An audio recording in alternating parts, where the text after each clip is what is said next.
చెప్పేస్తావు ఇందాక బుర్రకథ అయిపోలేదు మనం ఇప్పుడే మొదలు పెడుతున్నాం నీకు ఎన్నిసార్లు చెప్పాలా ముక్క మరి అలా నాకు కథ చెప్తారు మళ్ళీ మొదలుకి వస్తావేంటి మొదటిగాట హరిశ్చంద్రుడు హరిశ్చంద్రుడికి చంద్రమతికి సెట్టింగ్ అయిపోయింది అన్నావు సెట్టింగ్ ఏంటి అదే పెళ్లి వాళ్ళిద్దరికి కుర్రోడు పుట్టిసాను ఆడికి 10 సంవత్సరాలు వచ్చేసాను మరి ఇంకా కథ అయిపోయింది నిద్రలు దండుగో హరిశ్చంద్రుడు ఎవరో మాకు తెలియదా చంద్రమతి ఎవరో మాకు తెలియదా లోహితాసుడు ఎవరో మాకు అంతకాలం తెలుసు నీకు తెలియదని నేను అన్నానా అలా కాదు కథ చెప్పడం హరిశ్చంద్రుడు ఎవరు ఎక్కడ పుట్టాడు ఎవరెవరు పుట్టాడు చంద్రమతి ఎవరు ఎక్కడ పుట్టింది హరిశ్చంద్రుడు చంద్రమతి యొక్క పుట్టు పూర్వోత్తరాలు ఏమిటి వెరీ దేర్ అడ్రస్ ఇంగ్లీష్ తోటి నీ ముఖానికి పార్క్ లో ప్రేమించుకున్నారా ఎవరు హరిశ్చంద్రుడు చంద్రమతిని సినిమా హాల్లో ప్రేమించుకున్నారా కాలేజీలో ప్రేమించుకున్నారా సరుడు తోటలో ప్రేమించుకున్నారా జీడి తోటలో ప్రేమించుకున్నారా మామిడి తోటలో ప్రేమించుకున్నారా కొబ్బరి తోటలో ప్రేమించుకున్నారా పులిస్ తోటలో ప్రేమించుకున్నారా నీ బొంద తోటలో ప్రేమించుకున్నాను నువ్వు ఎలా పడితే అలా కథ చెప్పి తప్పుకోరు ఇక్కడ మరి ఎలా చెప్పమంటారు హరిశ్చంద్రుడు తల్లిదండ్రుల పేర్లు ముందు చెప్పాలా అంతేనా దానికి ఇంత అర్థంతో చేయాలా లోకరాజు కథ ఎవరైనా మధ్యలో చెప్తారా మొదటి నుంచి చెప్తారా మొదటి నుంచి చెప్పాలి కదా హరికథ అన్నది తెలుగువారి సాంప్రదాయ కళారూపం. హిందూ మతపరమైన భక్తి కథలు ప్రధానంగా హరిలీలలను సంగీత సాహిత్యాల మేళవింపుతో చెప్పడాన్ని హరికథ అంటారు. హరికథ పుట్టుక గురించి భిన్నాభిప్రాయాలు ఉన్నాయి.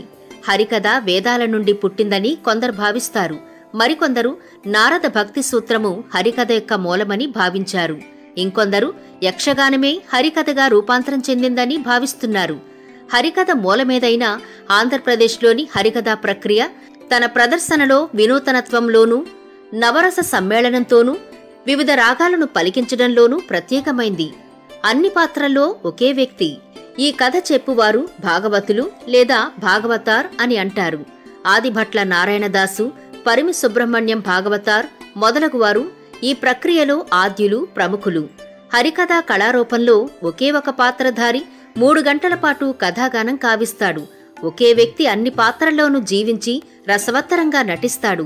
నోటితో వాచికం చెబుతూ మృదుమధురమైన గానం పాడుతూ ముఖంలో సాత్వికము, కాలితో నృత్యము, చేతులతో ఆంగికము గుప్పిస్తూ ఆకర్షణీయమైన ఆహార్యంతో ఏకకాలంలో అభినయిస్తాడు. హరికథలో ఉన్న ప్రత్యేకత ఇదే.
నా పేరు కందుకూరి రమేష్.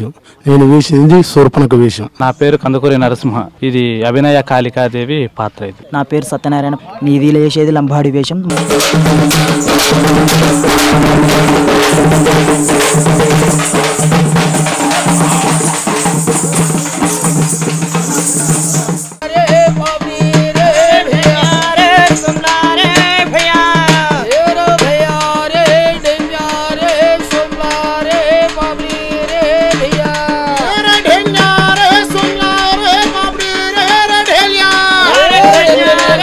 అనే పేరున్న పెద్ద రేకు గంటను వాయిస్తూ ఇత్తడి బూరను ఊదుతూ శవయాత్రలో పాలు పంచుకుంటుంటారు వీరు. ఈ వేషంతోనే హరిశ్చంద్రుని కథను గానం చేస్తుంటారు. కనికట్టు విద్యను చూపించి జనులను అలరించి తిరిపెమడుగుతుంటారు. అరుదైపోతున్న ఈ కళను తెలుగు నడక పొదివి పట్టి తెచ్చింది మీకోసం. చూడండి. ఇది కృతయుగంలో జరిగింది. హరిశ్చంద్రుడు ఘట్టం అన్నమాట. ఇది హరిశ్చంద్రుడు ఘట్టం. హరిశ్చంద్రుడు పుట్టిన కానించి ఆయన పెరిగిన కానించి చంద్రమతి పెళ్లి చేసుకున్న కాడి నుంచి